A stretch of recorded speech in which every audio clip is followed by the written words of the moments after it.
తెలంగాణ ప్రజలకు ఆంధ్ర ప్రాంతంతో ఉన్న ఒకే ఏకైక సంబంధం తిరుపతి.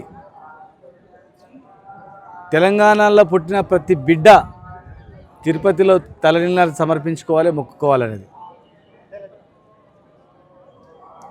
రెండు రాష్ట్రాలు కలిసి ఆంధ్రప్రదేశ్గా ఉన్నప్పుడు ఇది ఎక్కడ ఎలాంటి ఇబ్బందులు లేకుండా ఒకే విధంగా ఉండేది.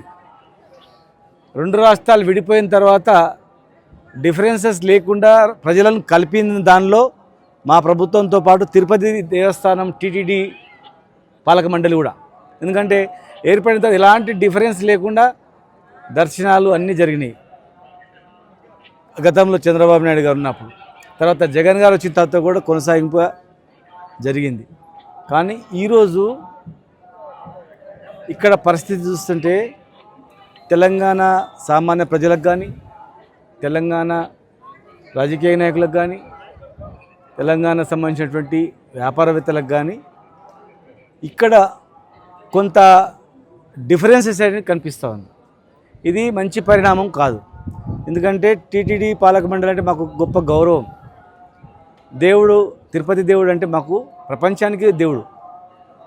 ఈ ప్రాంతంలో ఉన్నంత మాత్రం ఈ ప్రాంతం మాది అని దేవుని విషయంలో అనుకుంటూ వెళ్ళలేదు. అలా చేస్తే దేవుని కూడా కోపం వస్తుంది. ఒకే మాదిరిగా ఉండాలి. తెలంగాణ ప్రజలకు, ఆంధ్ర ప్రజలకు, తెలంగాణ నాయకులకు, ప్రజాప్రతినిధులకు, ఆంధ్ర నాయకులకు, వ్యాపారవేత్తలు ఈక్వల్గా ఉండాలి. కానీ ఇక్కడ చాలా డిఫరెన్స్ కనిపిస్తుంది.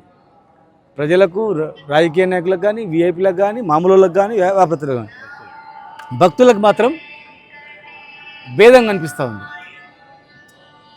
అనుభవజ్ఞుడైనటువంటి ముఖ్యమంత్రి గారు మరి దీన్ని సరిచేయాల్సిన బాధ్యత ఉంది.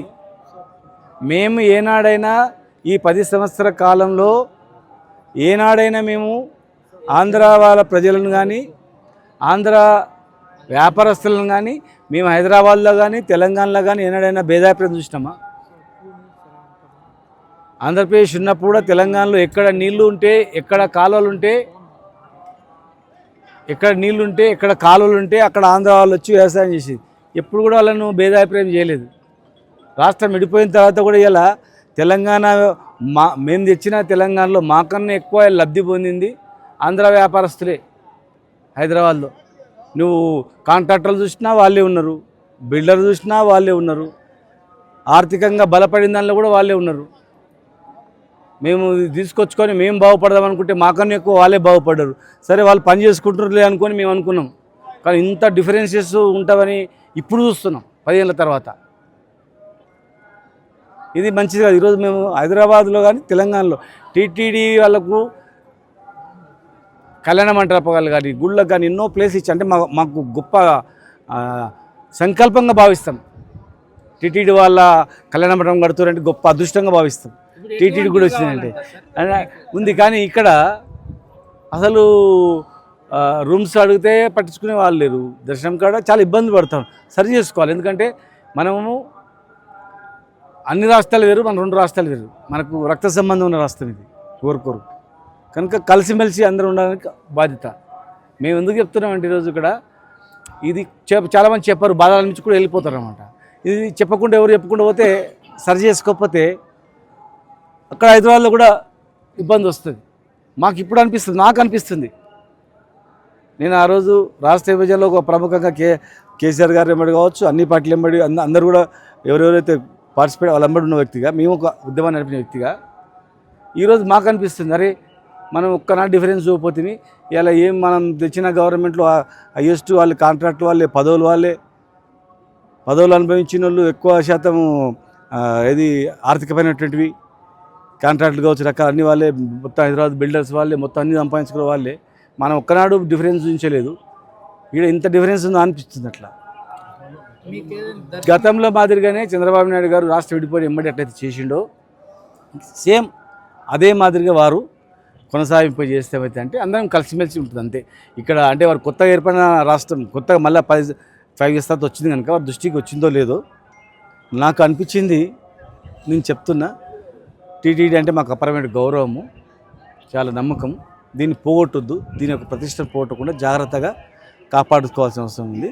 ఇట్లా వచ్చిన వాళ్ళందరూ పోతారే మనం తెలంగాణలో అందరం ఈక్వల్ చూస్తాం, చూసిన బాబు ఎంత డిఫరెన్స్ ఉంది, చాలా భేదం ఉంది అనేటువంటిది వస్తుంది. ఫ్యూచర్లో ఏమైతే అంటే మా రాష్ట్రం యొక్క స్వరూపం ఒకసారి మనసులో పట్టుకున్నది ఇప్పుడే వెళ్ళదు, అది స్లోగా వెళ్తుంది అనమాట. అరే గతంలో ఇద్దరికే ఇచ్చేవాళ్ళు తెలంగాణ నుంచి బోర్డు మెంబర్లుగా, ఈసారి 5 మందికి ఇచ్చారు. బోర్డు మెంబర్లు ఇస్తే ఏం లాభము, చైర్మన్ కూడా తెలంగాణలో ఉన్నాడు, ఇచ్చిన అంటే ఏం లాభము, బోర్డు మెంబర్ 100% ఇస్తే ఏం లాభం. వాళ్ళ వ్యక్తులకు ఇచ్చుకున్నారు, వాళ్ళ విధానాల ప్రకారం వస్తుంది. పాలక మండలికి పూర్తి స్వేచ్ఛ ఇవ్వండి, మా బిఆర్ నాయుడు గారికి పూర్తి స్వేచ్ఛ ఇవ్వనండి, ఎవరు గవర్నమెంట్ ఇన్వాల్వ్ కాకుండా నడిపిస్తారు. ప్రభుత్వం ఇన్వాల్వ్మెంట్ అయితే కనుక ప్రభుత్వాన్ని మేము తెలియజేస్తున్నాం, ఇక్కడ లేదు అట్లా అని. మేము 10 ఏళ్ళు కాపాడుకొని చేసినంత ఉదార స్వభావం కనిపించట్లేదు, సరి చేసుకోవాల్సిన అవసరం ఉంది. అది మాకు ఎందుకంటే కడుపులో బాధతో చెప్తున్నాం, ఇక్కడ ఉన్నదంతా చెప్తున్నాం. ఇక్కడ ఇలా మేము తెచ్చిన స్టేట్ తెచ్చినాము, ఏముంది అవి మా వాళ్ళు ఎక్కడ కాంట్రాక్ట్ గట్లే ఉన్నారు, ఇక్కడ వాళ్ళు గట్లే ఉండదు. మరి మీరు 10 సంవత్సరాలు చేసినారు కదా, ఏం చేసినా అనొచ్చు కాక. మేము రాష్ట్రం డెవలప్మెంట్ దృష్టి పెట్టినాం, వ్యక్తులు సరే అనుకున్నాం, కానీ ఇలా ఇట్లా ఉంది, రేపు మా వాళ్ళు కూడా ఆలోచన చేస్తారు.